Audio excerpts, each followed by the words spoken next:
Hola, soy Sofía. Y durante 3 años pagué cada centavo del alquiler del lujoso apartamento de mi hermana en Brickell, mientras yo apenas llegaba a fin de mes. Mi propio sueldo se iba en sostener una vida que no era la mía, una vida que mis padres aplaudían como si fuera un gran logro, pero el logro era de ella, y el sacrificio era mío. ¿Alguna vez te han hecho sentir que tu único valor es lo que puedes dar a los demás? Antes de contarte cómo una simple cena de cumpleaños se convirtió en el escenario donde recuperé mi vida, déjame un comentario diciéndome desde dónde me estás viendo y suscríbete al canal. Créeme, no querrás perderte lo que pasó cuando finalmente les dije que no. La dinámica era simple, aunque completamente retorcida. Yo, con mi trabajo estable como analista de datos, era la hija responsable, la segura. Eso, en el lenguaje de mi familia, significaba que era mi obligación financiar los sueños de mi hermana menor, Valentina. Ella era la artista, el alma libre, una excusa perfecta para justificar su incapacidad para mantenerse por sí misma. Así que cada mes, antes de pagar mis propias cuentas, transfería $3,500 para su alquiler en uno de los barrios más caros de Miami. Mis padres, Carlos e Isabela, lo veían como lo más natural del mundo. Para ellos, mi éxito no era para mí, era un recurso para la familia, y por familia, se referían exclusivamente a Valentina. Durante años viví en una especie de neblina emocional, una aceptación silenciosa de mi rol secundario. Mientras Valentina publicaba fotos en sus redes sociales desde su balcón con vista al mar, presumiendo de su inspirador espacio creativo, yo comía un sándwich rápido en mi escritorio, haciendo horas extra para poder cubrir un gasto inesperado en mi modesto apartamento en Kendall. Mis sueños de viajar, de tomarme un año sabático o incluso de comprarme un auto nuevo, se archivaban en una carpeta mental llamada Algún día. Un algún día que, con cada transferencia que hacía, se sentía más y más lejano, casi imposible. La sensación de ser invisible en mi propia vida era asfixiante. Las llamadas de mis padres rara vez eran para saber cómo estaba yo. Solían empezar con un «Hola, mi amor, ¿cómo va todo?», pero la transición era casi inmediata. «Oye, te llamaba porque a Valentina se le rompió la laptop», o «Tu hermana necesita materiales nuevos para su próximo proyecto. ¿Podrías ayudarla?». Nunca era una pregunta. Era una orden disfrazada de petición. Mi madre, Isabela, era la experta en el chantaje emocional sutil. Usaba frases como, «Sabes que ella es más sensible», o «Tú eres la fuerte de la familia». Palabras que sonaban como un cumplido, pero que en realidad eran los barrotes de mi jaula. Me hacían sentir culpable si por un segundo consideraba mis propias necesidades. Valentina, por su parte, había asumido su papel de princesa con una naturalidad pasmosa. No había malicia en ella, o al menos eso quería creer yo. Había algo peor, una indiferencia absoluta. Me llamaba para contarme de sus fiestas, de los restaurantes caros a los que iba, de sus planes para un taller de fotografía en París que costaba $5,000, como si yo fuera su patrocinadora oficial y no su hermana. Nunca me preguntó cómo lograba pagar todo eso. Nunca se detuvo a pensar que, mientras ella elegía qué filtro usar para su foto del brunch, yo estaba revisando mi cuenta bancaria con el corazón en un puño. Para ella, mi dinero era una fuente inagotable, un recurso tan natural como el aire que respiraba. El símbolo más doloroso de esta injusticia no era el apartamento en sí, sino el Rolex que mi padre se compró el año pasado. Lo lució en una cena familiar, anunciando con orgullo que se lo había regalado a sí mismo para celebrar un año excelente en los negocios. Recuerdo haberlo mirado, el brillo del oro en su muñeca, y sentir una punzada fría en el estómago. Ese reloj costaba más de lo que yo ganaba en 3 meses. Dinero que, según él, no tenía para ayudarme a pagar el enganche de un auto, pero que sí apareció para un lujo innecesario. Mientras yo sostenía a su hija predilecta, él se premiaba a sí mismo. Esa noche entendí que yo no era parte de su concepto de familia. Era simplemente la empleada del mes, sin sueldo ni reconocimiento. Esta situación no explotó de un día para otro. Fue una erosión lenta, Un veneno que se fue filtrando en mi alma desde la infancia. Siempre fui la que sacaba buenas notas, la que no daba problemas, la que entendía que los recursos eran limitados. Valentina, en cambio, era la que necesitaba atención constante, la que tenía talento y a la que había que proteger del mundo real. Mis logros académicos se daban por sentados, mientras que un simple dibujo de ella era enmarcado y colgado en la sala como una obra de arte. Crecí creyendo que el amor de mis padres era condicional. Yo tenía que ganármelo siendo útil, mientras que a ella le bastaba con existir. La semana pasada, recibí un mensaje de mi madre en el grupo de WhatsApp familiar. «Familia, cena este domingo para celebrar el cumpleaños de papá. En la mar. No falten». Mi corazón se hundió un poco. Esos eventos se habían convertido en un teatro, una puesta en escena donde yo debía sonreír, aplaudir los avances artísticos de Valentina y, por supuesto, abrir la cartera si era necesario. Al final del mensaje, mi madre añadió una nota que parecía casual, pero que yo sabía que era una bomba de tiempo. «Sophie, después de la cena tenemos que hablar de algo importante para tu hermana». Sabía exactamente lo que significaba. El taller de París. La petición de los $5,000 estaba a punto de oficializarse. Mientras me preparaba para esa cena, algo se sentía diferente. La resignación que solía acompañarme en estas ocasiones había sido reemplazada por una especie de calma gélida. Ya no sentía la necesidad de justificarme o de prepararme para la inevitable culpa. Por primera vez en años, el agotamiento no era solo físico o emocional, era un cansancio profundo, existencial. Era el cansancio de sostener un castillo de naipes que no era el mío. Mientras me miraba en el espejo, no vi a la hija responsable ni a la hermana generosa. Vi a una mujer que estaba a punto de dejar de pedir permiso para vivir su propia vida. No sabía cómo iba a suceder, pero sentía en los huesos que esa noche el show por fin iba a terminar. Llegué al restaurante conduciendo mi viejo Honda, un auto que llevaba pagando a plazos durante 4 años y que contrastaba dolorosamente con los Mercedes y BMW que el valet parking recibía con una sonrisa profesional. Cada metro que avanzaba hacia el lujoso edificio frente a la bahía se sentía como un paso hacia mi propia ejecución. La mar era uno de esos lugares a los que Valentina vendría con sus amigos. Publicaría una foto con un cóctel de $20 y la titularía «Viviendo mi mejor vida», sin tener la menor idea de que su mejor vida estaba financiada por mis noches de insomnio y mis almuerzos de sándwich. Esa noche, sin embargo, el nudo en mi estómago no era de ansiedad, sino de una determinación fría. Ya no iba a ser la actriz secundaria en la obra de teatro de mi familia. El telón estaba a punto de caer, y yo sería quien tirara de la cuerda. Al entrar, el murmullo de conversaciones elegantes y el tintineo de copas de cristal me envolvieron. Los vi en una mesa junto a la ventana, con la silueta de los rascacielos de Brickell como telón de fondo. Mi padre, Carlos, reía a carcajadas por algo que había dicho Valentina, mientras mi madre, Isabela, la miraba con una adoración que a mí nunca me había dirigido.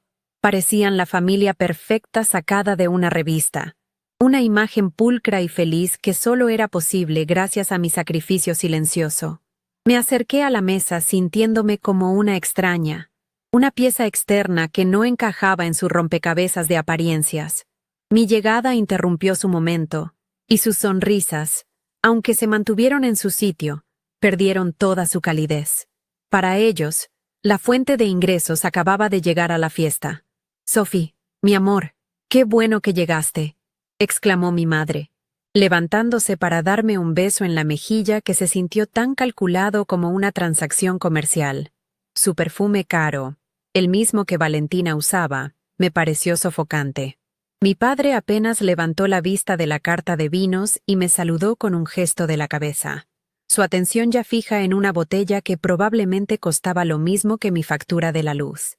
Valentina me dio un abrazo rápido, susurrando, «Qué bueno verte, hermanita». Pero sus ojos ya estaban escaneando el restaurante, buscando a alguien más interesante a quien mirar. Me senté y sentí cómo el peso de sus expectativas caía sobre mí. El interrogatorio no tardaría en comenzar, y yo sabía que cada una de mis respuestas sería juzgada en función de mi utilidad para ellos. La conversación, como siempre, orbitaba en torno a Valentina, sus supuestos logros, sus ideas revolucionarias para un nuevo proyecto de arte, el increíble reconocimiento que estaba recibiendo en su círculo de amigos bohemios. Escuché en silencio mientras mi padre la elogiaba, diciendo que tenía una visión única del mundo y que el talento verdadero siempre encuentra su camino. Me pregunté si se daba cuenta de la ironía. El camino de Valentina no lo estaba encontrando el talento, lo estaba pavimentando yo con mi sueldo, con cada hora extra que hacía, con cada pequeño lujo que me negaba a mí misma. Yo era el fantasma invisible que sostenía su pedestal, pero en esa mesa, para ellos, yo ni siquiera existía más allá de mi capacidad para firmar un cheque. Mi padre ordenó un Malbec de reserva sin siquiera preguntarme si me gustaba el vino tinto. Simplemente asumió, como siempre, que yo pagaría mi parte de la cuenta, que en su mente siempre incluía una porción más grande para compensar la situación de Valentina. Mientras el mesero servía el vino en las copas, observé a mi hermana. Estaba completamente absorta en su teléfono, probablemente subiendo una historia a Instagram sobre la increíble cena familiar. No había ni un ápice de conciencia en ella, ni una pizca de gratitud. Para ella, esta vida de lujos era un derecho de nacimiento, no un privilegio financiado por el sudor de otra persona. La vi sonreírle a la pantalla de su teléfono y sentí una oleada de rabia tan pura y fría que me sorprendió a mí misma. Bajo la luz tenue del restaurante, el Rolex en la muñeca de mi padre brillaba con cada gesto que hacía. Ese reloj se había convertido en el símbolo de toda su hipocresía. Recordé el día que me llamó para pedirme que le adelantara a Valentina el dinero del alquiler porque ella estaba un poco corta ese mes. 2 semanas después, publicó una foto de su nuevo reloj en el grupo familiar con el pie de foto. Un pequeño regalo por un año de trabajo duro. Mi trabajo duro, al parecer, no merecía ni un gracias, pero el suyo merecía un reloj de $10,000. Ver ese metal dorado en su piel mientras él hablaba de la importancia de apoyar a la familia me revolvía el estómago. Su definición de familia era un club exclusivo del que yo era la patrocinadora, pero no un miembro. Mi madre, con su timing impecable para el drama, eligió el momento justo entre el aperitivo y el plato principal para lanzar la primera piedra. Hablando de talento, dijo, colocando su mano sobre la de Valentina. Tu hermana tiene noticias maravillosas que compartir con nosotros, algo que podría cambiar su carrera para siempre. Su voz estaba cargada de un orgullo ensayado, y su mirada se desvió hacia mí por una fracción de segundo, una señal inequívoca de que yo era el verdadero público de este anuncio. El aire se volvió más denso, el murmullo del restaurante pareció desvanecerse, y todo lo que podía oír era el latido de mi propio corazón, un tambor sordo que marcaba el ritmo de la confrontación que se avecinaba. Sabía que las siguientes palabras serían la justificación para la estocada final. Valentina dejó su teléfono a un lado, adoptando una expresión de humildad artística que claramente había practicado frente al espejo. Bueno, he sido aceptada en un taller de fotografía muy exclusivo en París, anunció, como si estuviera revelando un secreto de estado. Es una oportunidad única en la vida, para aprender de los mejores del mundo. Describió el curso con un lenguaje grandilocuente, hablando de explorar su voz visual y elevar su arte al siguiente nivel. Mientras hablaba, yo hacía los cálculos en mi cabeza. Vuelos, alojamiento, matrícula, gastos. La cifra de $5,000 que mi madre había insinuado se sentía ahora conservadora. Y entonces, sus ojos se encontraron con los míos, llenos de una expectativa descarada. No me estaba pidiendo ayuda. Me estaba informando de mi próxima obligación financiera. Mi padre tomó la palabra, actuando como el director de orquesta de esta farsa. Esto no es un gasto, Sofía. Es una inversión, dijo, con un tono paternalista que odiaba. Una inversión en el futuro de tu hermana. En esta familia, nos apoyamos los unos a los otros para alcanzar nuestros sueños. Tú tienes un trabajo estable. Estás en una buena posición. Es natural que seas tú quien le dé este empujón. Sus palabras estaban diseñadas para arrinconarme, para hacerme sentir egoísta y mezquina si me atrevía a negarme. Usaba la palabra familia como un arma, una herramienta para manipularme y recordarme mi supuesto deber. Lo que no sabía es que esa arma, de tanto usarla, había perdido todo su filo. Ya no me hería, solo me recordaba por qué estaba allí. Mientras ellos hablaban, una calma extraña se apoderó de mí. Ya no sentía la necesidad de defenderme o de justificar mi propio valor. Por primera vez, los veía con una claridad absoluta. No eran mi familia en el sentido real de la palabra. Eran un ecosistema tóxico que se alimentaba de mí para sobrevivir. Mi padre, con su ego inflado y su moralidad selectiva. Mi madre, la maestra del chantaje emocional. Y mi hermana, la princesa mimada que vivía en una burbuja de privilegio que yo misma había soplado. En ese instante, todo el dolor, la frustración y la humillación de los últimos años se cristalizaron en una sola verdad innegable. Yo merecía algo mejor. El poder que habían tenido sobre mí se desvaneció, dejándome solo con la certeza de lo que tenía que hacer. Finalmente, el silencio cayó sobre la mesa. Los tres me miraban, esperando mi respuesta. La pregunta flotaba en el aire, implícita pero tan clara como el agua. Mi madre fue quien la verbalizó, con una dulzura venenosa. Entonces, Sophie, ¿qué piensas? ¿No es una oportunidad maravillosa para tu hermana? Sabemos que podemos contar contigo, ¿verdad? Su sonrisa era una máscara, y detrás de ella pude ver la fría expectativa.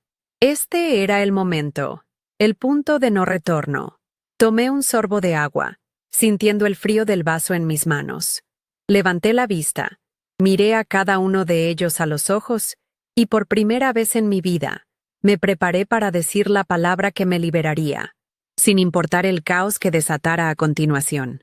Tomé un respiro lento y profundo, sintiendo el aire frío llenar mis pulmones. Mi mirada pasó de mi madre a mi padre, y finalmente se posó en Valentina. Por primera vez, no vi a mi familia. Vi a tres extraños sentados frente a mí, unidos por un pacto tácito en el que yo era la única que pagaba el precio. Sus rostros, iluminados por la luz de las velas, estaban llenos de una expectativa tan descarada que resultaba casi grotesca. Esperaban que sonriera, que asintiera y que abriera mi cartera como siempre lo había hecho.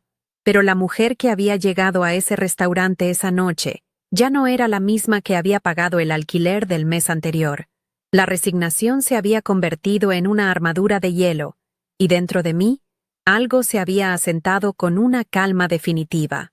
El show había terminado, y ellos aún no habían leído el guión final. Dejé la copa de agua sobre la mesa con un cuidado deliberado. El pequeño sonido del cristal contra la madera pareció resonar en el silencio expectante. En lugar de darles la respuesta que ansiaban, incliné ligeramente la cabeza y les hice una pregunta. Mi voz sonó más serena de lo que me sentía por dentro. Suena como una oportunidad increíble, comencé, viendo un destello de triunfo en los ojos de mi madre. Solo tengo una duda. ¿Cómo exactamente habían planeado que yo pagara esos $5,000? No lo pregunté con angustia ni como una víctima. Lo pregunté con la curiosidad genuina de un analista de datos que evalúa una propuesta de negocio inviable. La pregunta los descolocó. No estaban preparados para la lógica. Esperaban una respuesta emocional, ya fuera una aceptación sumisa o una negativa culposa que pudieran desmantelar fácilmente. Mi madre fue la primera en recuperarse, recurriendo a su táctica habitual, el chantaje emocional envuelto en un falso cariño. «Ay, mi amor, no se trata del dinero en sí», dijo, su voz goteando una dulzura empalagosa. «Se trata de apoyar los sueños de tu hermana. Siempre has sido el pilar de esta familia, la más fuerte. Sabíamos que entenderías la importancia de este momento para ella». Intentaba hacerme sentir mezquina y materialista por siquiera mencionar el aspecto financiero, como si mi única función fuera proveer recursos sin cuestionar su origen o su impacto en mi propia vida. Era una trampa que me había tendido 1000 veces, y 1000 veces yo había caído en ella. Pero esa noche, Las rejas de esa jaula emocional se sentían frágiles, oxidadas. Pude ver a través de sus palabras y solo encontré manipulación. Valentina, sintiendo que el terreno era seguro, decidió intervenir, no con humildad, sino con la arrogancia de quien se sabe el centro del universo. Piénsalo como una inversión en mi futuro, Sophie, dijo, como si me estuviera haciendo un favor. Cuando sea una fotógrafa famosa y mis obras se vendan por miles de dólares, te devolveré todo, y con intereses. Lo prometo. Su promesa era tan hueca como sus logros artísticos. Era la misma frase que había usado para justificar la laptop nueva, la cámara de última generación y los 3 años de alquiler en Brickell. Una promesa de un futuro glorioso que nunca llegaba, pero que servía como excusa perfecta para exprimir mi presente hasta dejarlo seco. Me miró con sus grandes ojos, esperando que su encanto fuera suficiente para cerrar el trato. Pero yo ya no compraba sus fantasías. Mantuve la calma, mi voz firme y sin una pizca de temblor. El problema es que no tengo $5,000 extra, afirmé. No como una disculpa, sino como un hecho irrefutable. Mi sueldo es bueno, pero no es ilimitado. Apenas llego a fin de mes después de pagar mis propias cuentas, mi propio alquiler y el alquiler de Valentina. Pronunciar esas últimas palabras en voz alta, frente a todos ellos, fue liberador. Fue la primera vez que verbalicé la injusticia de manera tan directa, conectando mi sacrificio con su estilo de vida. El aire en la mesa se cortó. Mi madre me miró con los ojos muy abiertos, escandalizada de que hubiera roto la regla no escrita de nunca hablar de eso. Valentina frunció el ceño, como si mi comentario fuera de mal gusto. La verdad, al parecer, era una invitada no deseada en su fiesta. La expresión de mi padre se endureció. Su paciencia, que ya era escasa cuando se trataba de mí, se evaporó por completo. Dejó su copa de vino sobre la mesa con más fuerza de la necesaria. No empieces con el drama, Sofía, espetó, su tono cargado de desdén. Sabes perfectamente que ganas más que suficiente. Esto es una cuestión de prioridades, y la familia siempre debe ser la prioridad número 1. Deja de hacerte la víctima. Sus palabras me golpearon, pero no de la forma en que él esperaba. No sentí culpa, sentí rabia, una rabia fría y lúcida. ¿Prioridades? Mientras yo priorizaba a su hija, él se compraba un Rolex. Mientras yo recortaba mis propios gastos, él ordenaba el vino más caro de la carta. Su hipocresía era tan deslumbrante como el oro en su muñeca. Fue entonces cuando mis ojos se fijaron en ese reloj. Brillaba bajo la luz del restaurante, un faro de su egoísmo. Sin pensarlo, sin planearlo, las palabras salieron de mi boca. No levanté la voz, al contrario, la bajé, obligándolos a inclinarse para escucharme. Hablando de prioridades, dije, mirando directamente el reloj en su muñeca. Ese Rolex es muy bonito, papá. Es una pieza impresionante. Hice una pausa, dejando que la tensión se acumulara. Luego, levanté la vista y lo miré a los ojos. Me pregunto cuántos meses del alquiler de Valentina costó. El impacto de mis palabras fue inmediato y devastador. Fue como lanzar una piedra en un lago en calma, y las ondas expansivas estaban a punto de ahogarlos a todos. El silencio que siguió fue absoluto, pesado y lleno de significado. La reacción fue una cadena de microexpresiones que delataron su verdadero ser. Mi madre jadeó, llevándose una mano al pecho como si la hubiera abofeteado.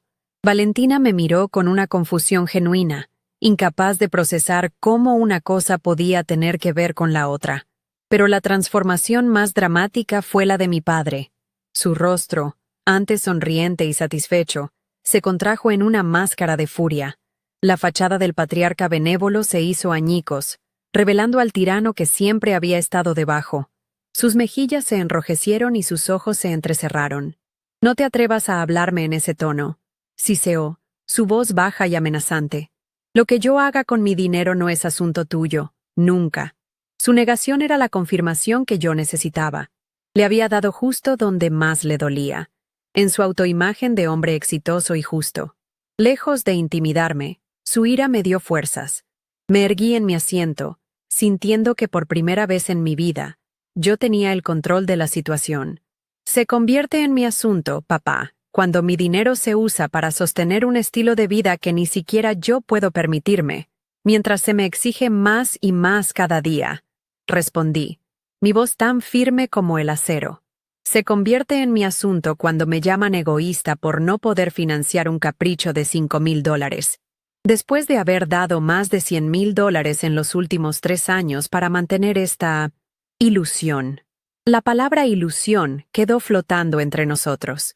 La ilusión de la artista exitosa, la ilusión de la familia perfecta, la ilusión de que todo estaba bien. Y yo acababa de romper el espejo. Eso fue todo. El último vestigio de control de mi padre se desvaneció. Se puso de pie de un salto. Su silla chirrió contra el suelo de madera, atrayendo las miradas de las mesas cercanas. Apuntó un dedo tembloroso hacia mí, a través de la mesa. Su rostro estaba congestionado por la rabia.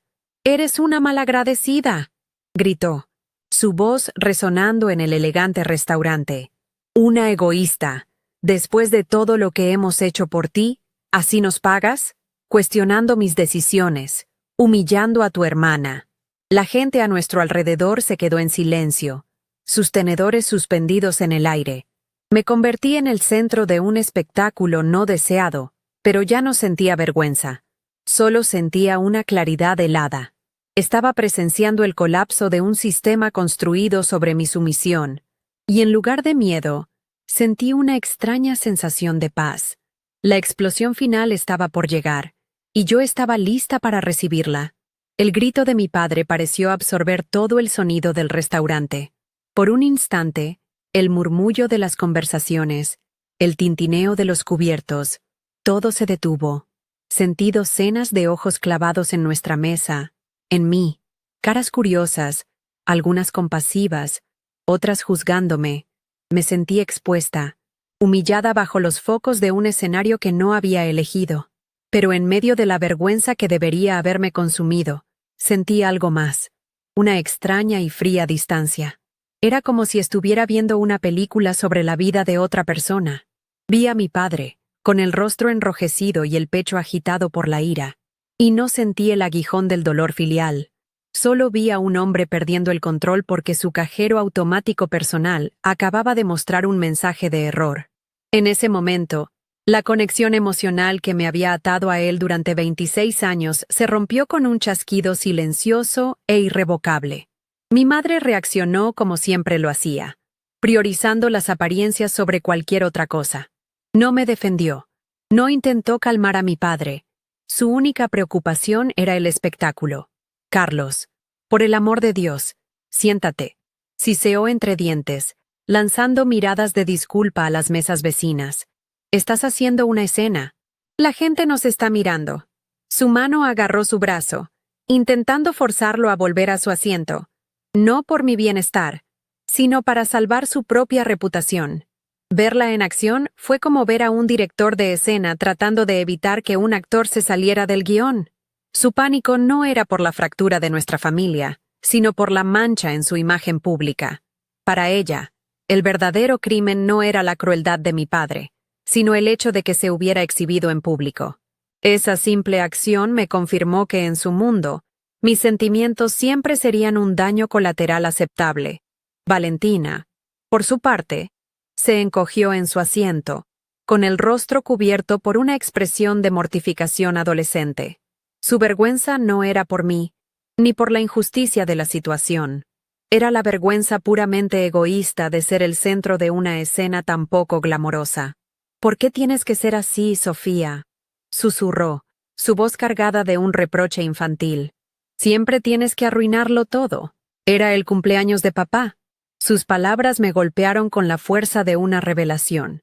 Para ella, yo no era una persona con límites y necesidades. Era un accesorio de su vida, un recurso que se había vuelto defectuoso.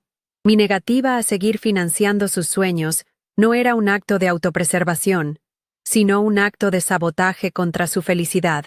En su universo, donde ella era el sol, yo solo era un planeta cuya única función era orbitar a su alrededor y proporcionarle calor. Y en ese momento, decidí salir de órbita. Finalmente, mi padre se sentó, no por las súplicas de mi madre, sino por el peso de las miradas ajenas. Se desplomó en la silla con un bufido de exasperación, como si yo fuera una empleada incompetente que acababa de costarle un negocio importante. No hubo ni una pizca de arrepentimiento en su rostro, solo una furia contenida que prometía represalias. Se ajustó el Rolex en la muñeca, un gesto inconsciente que lo decía todo. Estaba reafirmando su estatus, su poder, recordándome quién mandaba en esa mesa. La atmósfera se volvió irrespirable, cargada de una tensión tan densa que se podría haber cortado con un cuchillo. Evitó mi mirada, pero sentía el calor de su rabia irradiando hacia mí. El patriarca había sido desafiado, y el castigo, sabía él, tendría que ser ejemplar. Lo que no sabía es que yo ya no estaba dispuesta a ser la que recibiera el castigo. Fue en ese silencio sofocante, donde todo cambió dentro de mí.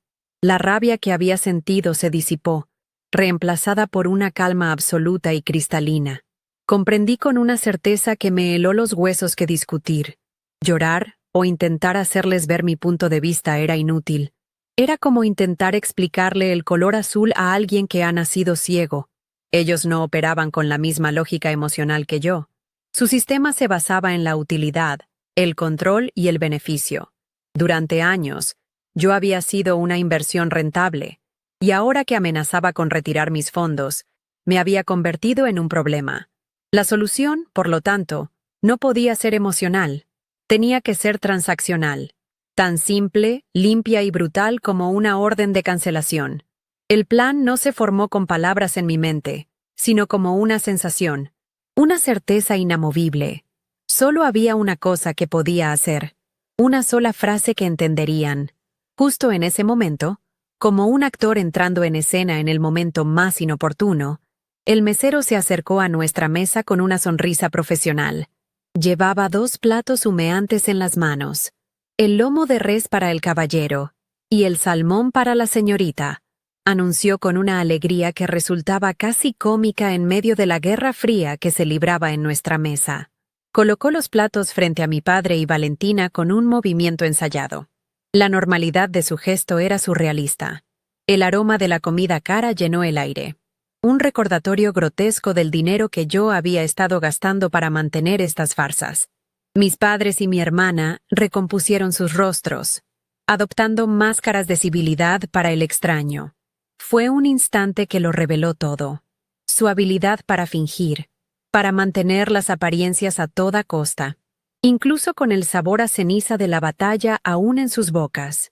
Los siguientes minutos fueron una tortura silenciosa. Nadie hablaba. El único sonido era el chirrido ocasional de un tenedor contra un plato de porcelana. Comían en silencio, con la mandíbula apretada, evitando el contacto visual. Yo no toqué mi comida. Simplemente los observé. Observé a mi padre cortar su filete con una precisión agresiva, canalizando su furia en la carne. Observé a mi madre tomar pequeños bocados, como un pajarito asustado, lanzándome miradas furtivas llenas de reproche. Y observé a Valentina, que después de un momento de incomodidad, se sumergió de nuevo en su teléfono, escapando de la realidad hacia su mundo digital de filtros y likes. En ese momento, dejé de verlos como mi familia. Los vi como lo que eran, un ecosistema tóxico en el que yo era la única fuente de alimento, y ahora que me negaba a ser devorada, el sistema estaba a punto de colapsar. Mi madre, incapaz de soportar la tensión por más tiempo, hizo un último y patético intento de manipulación. Dejó sus cubiertos a un lado y me miró con una expresión de dolor ensayado. «Sofía, mi amor», comenzó, su voz temblorosa y llena de una falsa vulnerabilidad. «No entiendo por qué nos estás haciendo esto. Sabes que solo queremos lo mejor para tu hermana. Siempre hemos sido una familia unida». La palabra familia salió de su boca como un insulto. ¿Familia unida? Una familia unida no sacrifica a uno de sus miembros para el beneficio de otro. Una familia unida no mide el amor en dólares y centavos. Sus palabras ya no tenían poder sobre mí. Eran como las líneas de un guión viejo y gastado que ya me sabía de memoria. La miré, pero no dije nada. Mi silencio era mi nueva arma, y era más poderoso que cualquier grito que pudiera haber dado. Mi silencio pareció enfurecer a mi padre aún más que mis palabras. Lo interpretó como un acto de desafío, de terquedad. Dejó caer su tenedor con un estruendo sobre el plato, haciendo que Valentina diera un respingo. Me miró con un desprecio tan puro que me cortó la respiración. «Déjala, Isabela», espetó, su voz goteando veneno. «No vale la pena, es una egoísta, eso es todo». Hizo una pausa dramática y luego se giró hacia Valentina, suavizando su expresión. «Yo no te preocupes por ella, mi vida. Encontraremos la manera». Luego, su mirada volvió a mí, y pronunció las palabras que sellarían su destino y me darían la libertad.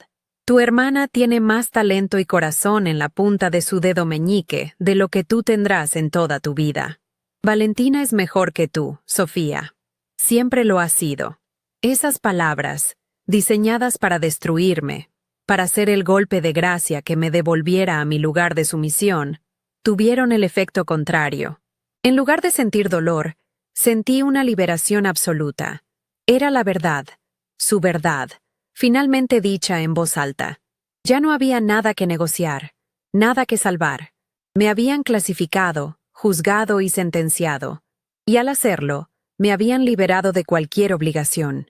Una sonrisa lenta y genuina se dibujó en mis labios por primera vez en toda la noche. No era una sonrisa de felicidad, sino de certeza. La sonrisa de alguien que finalmente ve la salida de un laberinto. Con una calma que no sabía que poseía, tomé mi servilleta de tela, me la llevé a los labios con un gesto delicado, la dejé sobre la mesa, levanté la vista y lo miré directamente a los ojos. El momento había llegado. Estaba lista para detonar la bomba. Mi padre me miró, esperando que sus palabras me hicieran pedazos. Esperaba lágrimas, una disculpa balbuceada, la rendición incondicional que siempre le había dado. Pero en lugar de romperse, algo dentro de mí se solidificó. Se convirtió en diamante. La humillación que debería haberme ahogado se transformó en una bocanada de aire puro y helado. Su veredicto: «Valentina es mejor que tú», no fue una herida, fue la llave que abrió mi jaula. Por fin, alguien había dicho la verdad oculta que había regido toda mi vida, y al hacerlo, sin darse cuenta, me había liberado de la obligación de intentar demostrar lo contrario. La sonrisa que apareció en mi rostro no fue forzada ni irónica. Fue la sonrisa genuina y serena de alguien que acaba de entender las reglas del juego y decide, simplemente, dejar de jugar. No había rencor en esa sonrisa, solo una paz infinita. Con una lentitud que contrastaba con la tormenta que acababa de desatarse, tomé mi servilleta de lino blanco. Me la llevé a los labios, un gesto casi teatral que aprendí de mi madre para las cenas importantes. Luego, la doblé con cuidado y la coloqué al lado de mi plato intacto. Cada movimiento era deliberado, medido. Era mi forma de recuperar el tiempo, el espacio y la dignidad que me habían arrebatado en esa misma mesa. Levanté la vista y mis ojos se encontraron con los de mi padre. Su furia seguía ahí, pero ahora estaba mezclada con una pizca de confusión. No entendía mi calma. No entendía mi sonrisa. Esperaba una reacción de víctima, pero se encontró con una mujer que ya no estaba dispuesta a interpretar ese papel. El poder en la mesa había cambiado de bando, y él aún no se había dado cuenta. Su mundo estaba a punto de implosionar, y yo iba a ser la que apretara el detonador. Manteniendo su mirada, incliné ligeramente la cabeza, como si estuviera considerando sus palabras con la seriedad que él creía que merecían. «Tienes razón», dije, y mi voz sonó clara y firme, sin un solo temblor. El desconcierto en su rostro se profundizó. Mi madre y Valentina me miraron como si me hubiera vuelto loca. Dejé que esa simple afirmación flotara en el aire por un segundo, cargada de todas las posibilidades. Luego, continué, completando el pensamiento con una lógica implacable. Ella es mejor que yo. Así que, por supuesto, no necesitará más mi ayuda. Hice una pausa, asegurándome de tener su atención absoluta. «De acuerdo. Entonces dejaré de pagar su alquiler de 3.500 euros al mes. A partir de hoy. Cada palabra fue una gota de hielo cayendo sobre una superficie al rojo vivo, y el sonido del vapor fue el silencio absoluto que se apoderó del restaurante. Al principio, mi padre soltó una risa seca, un bufido de desdén. «No seas ridícula, Sofía», dijo, agitando una mano como si espantara a un insecto molesto. «Es una rabieta. Se te pasará mañana». Estaba tan acostumbrado a que mis límites fueran elásticos, a que mis no fueran solo el preludio de un sí forzado, que era incapaz de procesar la finalidad en mi tono. Para él, yo no era una persona con voluntad propia, sino un activo financiero que estaba funcionando mal temporalmente. Su arrogancia era tan profunda que le impedía ver el precipicio al que se acababa de asomar. Valentina me miraba con la boca entreabierta. Sus ojos parpadeaban, tratando de entender si esto era una broma de muy mal gusto. En su mente, mi dinero no era mío, era una extensión de su propio derecho a existir cómodamente. La idea de que esa fuente pudiera secarse era tan ajena como la idea de que el sol no saliera por la mañana. Fue mi madre la primera en comprender la magnitud del desastre. Su rostro, que había estado tenso por la vergüenza social, palideció hasta adquirir un tono ceroso. El cálculo era visible en sus ojos. $3,500 al mes, $42,000 al año, el apartamento en Brickell, el estatus, las fotos de Valentina en Instagram, el orgullo que sentía al decirle a sus amigas que su hija menor era una artista que vivía en el corazón de la ciudad. Todo eso, toda esa fachada, dependía de mí. Su mano, que había estado descansando elegantemente sobre la mesa, se crispó, miró a mi padre, luego a Valentina, y finalmente a mí, y en su mirada ya no había reproche, sino un pánico puro y desnudo. Era el pánico de alguien que ve cómo el castillo de naipes que ha construido con tanto esmero empieza a temblar desde los cimientos. Se dio cuenta de que yo no solo pagaba un alquiler, sostenía un ecosistema entero. «¿Qué quieres decir con que dejas de pagar?», balbuceó Valentina, su voz apenas un susurro tembloroso. Era la primera vez que me hablaba directamente, no como una patrocinadora, sino como una igual cuyo mundo estaba a punto de derrumbarse. «No puedes hacer eso, Sofía. Mi contrato de arrendamiento, mis cosas. ¿Dónde se supone que voy a vivir?». La inocencia fingida había desaparecido, reemplazada por el miedo crudo de quien está a punto de enfrentarse al mundo real por primera vez. No había preocupación por mí, ni una pizca de remordimiento por la forma en que me habían tratado. Solo una preocupación egoísta y desesperada por su propia comodidad. Verla así, despojada de su aura de artista bohemia y reducida a una niña asustada, no me produjo ninguna satisfacción. Solo una profunda y triste confirmación de que había estado regando una planta que nunca, jamás, daría frutos para mí. El desdén de mi padre se evaporó cuando la realidad finalmente lo alcanzó. La cifra, 3,500 higher, rebotó en su cerebro y aterrizó con el peso de una bola de demolición. Vi el momento exacto en que sucedió. Sus ojos se desenfocaron por un segundo mientras conectaba los puntos. El lujoso apartamento, el estilo de vida de su hija predilecta, su propia tranquilidad financiera al no tener que preocuparse por ella. Todo financiado por la hija que acababa de denigrar públicamente. El color abandonó su rostro. El Rolex en su muñeca de repente pareció menos un símbolo de éxito y más una evidencia de su terrible juicio. Tragó saliva, su nuez de Adán subiendo y bajando. La rabia fue reemplazada por algo mucho peor para un hombre como él: la impotencia. Había jugado su carta más alta, el desprecio, y había perdido la partida de la forma más humillante posible. «Ya que Valentina es mejor que yo», continué, mi voz inquebrantable, «estoy segura de que no tendrá ningún problema en encontrar la manera de pagar su propio alquiler. Su talento seguramente le abrirá muchas puertas. Como dijiste, papá, esto es una cuestión de prioridades». Usé sus propias palabras en su contra, no con sarcasmo, sino con una lógica fría y cortante. Mi prioridad, a partir de este momento, soy yo, mi futuro, mi paz mental. Cada sílaba era un ladrillo que colocaba en el muro que estaba construyendo entre ellos y yo. un muro que ya no podrían escalar con chantajes emocionales ni derribar con insultos.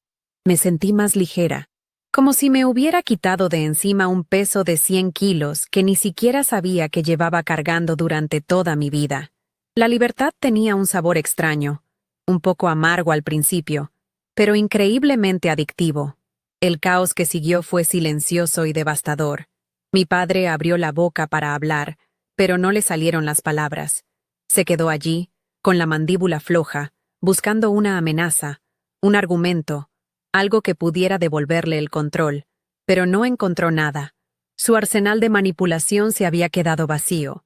Mi madre, por otro lado, pasó al modo de control de daños, su voz un susurro desesperado y urgente. Sofía, por favor, no hagas esto. Hablemos de esto en casa. No es el lugar ni el momento, suplicó, intentando meter el genio de vuelta en la botella. Piensa en tu hermana, esto la va a destruir. Su preocupación por la destrucción de Valentina era conmovedora, considerando que acababan de intentar destruirme a mí sin pestañear. Pero sus palabras ya no me alcanzaban. Estaban al otro lado del muro que acababa de construir. Me puse de pie lentamente. Mi silla no hizo ningún ruido. Mi movimiento fue el punto final de la conversación. Miré sus tres rostros, una galería de shock, pánico y derrota. Luego, mi mirada se posó en el plato de comida que no había tocado, un plato caro que, por primera vez, no sentiría la obligación de pagar. Tomé mi bolso del respaldo de la silla. No había nada más que decir. Cualquier palabra adicional solo habría diluido la pureza de ese momento, la claridad de mi decisión. Ellos habían establecido los términos. Valentina era mejor. Y yo, simplemente, había aceptado las consecuencias de su juicio. Me di la vuelta, sintiendo sus ojos clavados en mi espalda. No miré hacia atrás, mientras caminaba hacia la salida, dejando atrás el murmullo de las otras mesas y la familia destrozada que había sido mi vida. No sentí tristeza, sentí el comienzo de algo nuevo. Al llegar a la puerta, me detuve un instante. Sin girarme, hablé por última vez, mi voz lo suficientemente alta para que la escucharan. Por cierto, feliz cumpleaños, papá. Y luego, salí a la noche de Miami. El aire húmedo y cálido me golpeó la cara, y respiré hondo por primera vez en años. No era solo aire lo que llenaba mis pulmones, era libertad. Dejé atrás no solo un restaurante caro y una cena arruinada. Dejé atrás una vida entera de sentirme insuficiente. Dejé atrás la carga de ser la hija responsable, la hermana proveedora, la mujer invisible.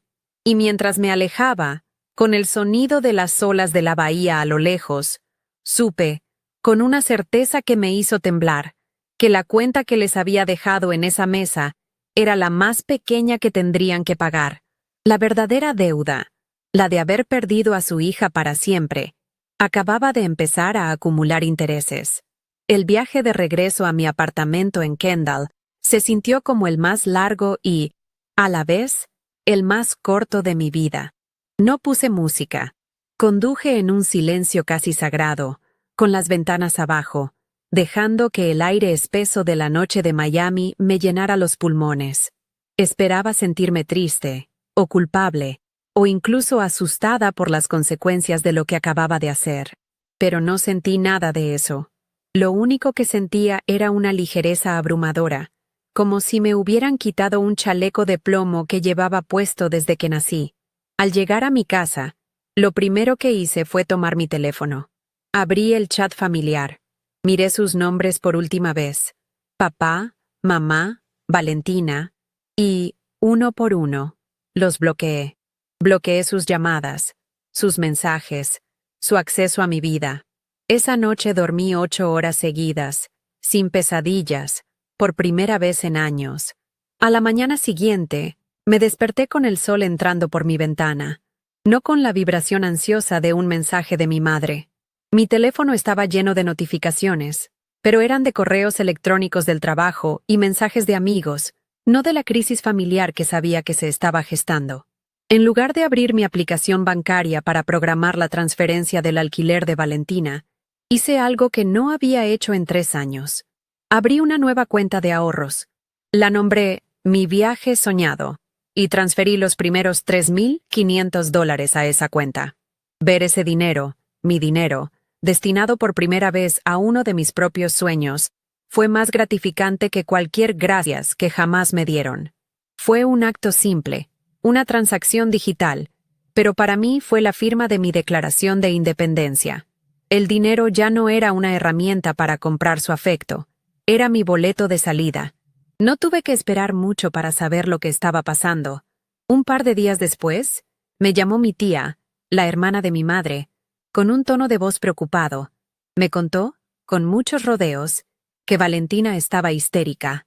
El administrador del edificio la había llamado para recordarle que el alquiler vencía en una semana. Aparentemente, había intentado llamar a mis padres, pero ellos, en su orgullo herido, no le habían ofrecido una solución inmediata.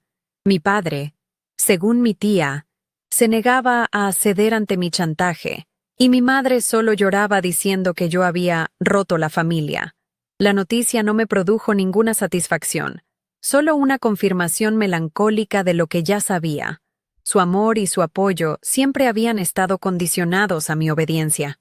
Ahora que la fuente de dinero se había secado, el sistema familiar se estaba devorando a sí mismo.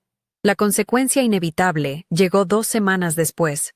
Una prima me envió una foto que le había tomado a escondidas. Era un pequeño camión de mudanza de U-Haul estacionado frente al lujoso edificio de apartamentos de Brickell.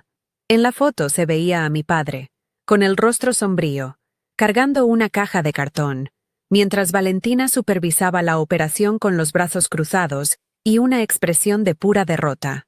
No había amigos bohemios ayudándola, ni rastro del glamour que proyectaba en sus redes sociales.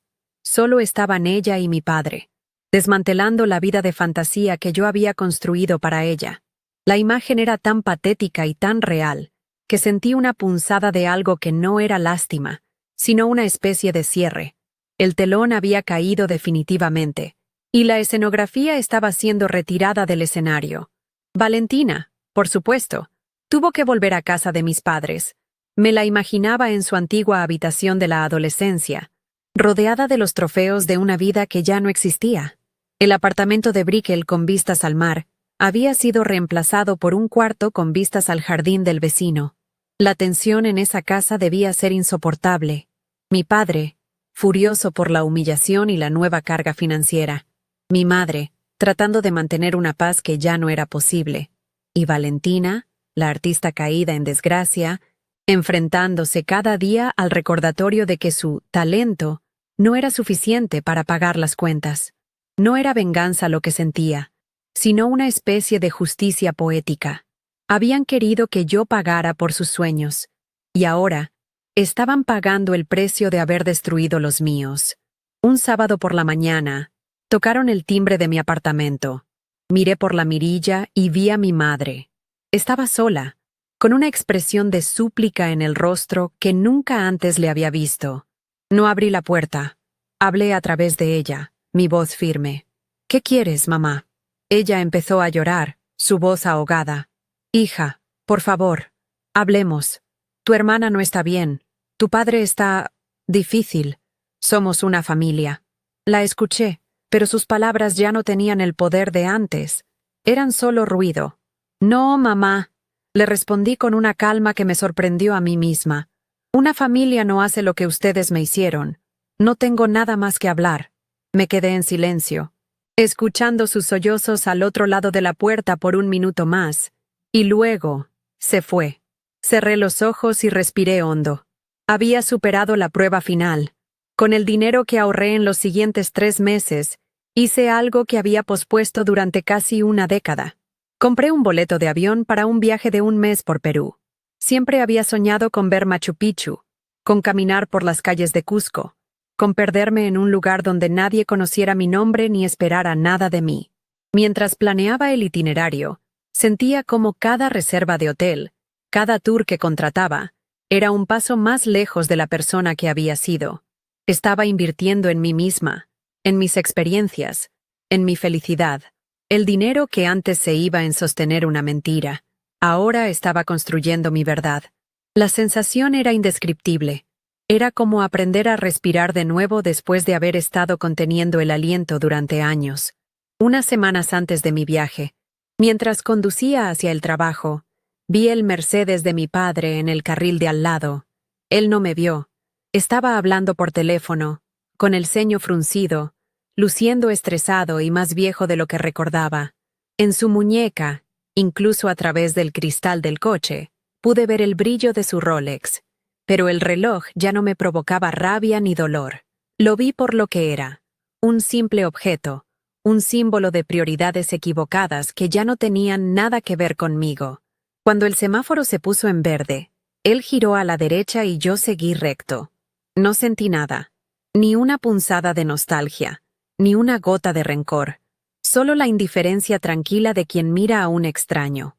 En ese momento supe que era verdaderamente libre. El día que me fui a Perú, mientras esperaba en la puerta de embarque del aeropuerto de Miami, miré mi reflejo en una de las grandes ventanas. Vi a una mujer que no reconocía del todo. Parecía más alta, más segura. La sombra de la duda y la culpa que siempre había oscurecido sus ojos había desaparecido. Mi teléfono sonó. Era una notificación. Había transferido automáticamente otros $3,500 a mi cuenta de ahorros. Sonreí. No era una sonrisa de victoria sobre ellos, sino una sonrisa de victoria sobre mí misma, sobre la mujer que había permitido ser invisible durante tanto tiempo. Abordé el avión, encontré mi asiento junto a la ventana y, mientras despegábamos sobre la ciudad que había sido mi jaula, y ahora era solo un mapa de luces, no miré hacia atrás. Estaba volando hacia mi propia vida, y el cielo, por primera vez, estaba completamente despejado. Si conoces a alguien que necesita escuchar este mensaje de confianza en sí mismo, por favor, comparte este video.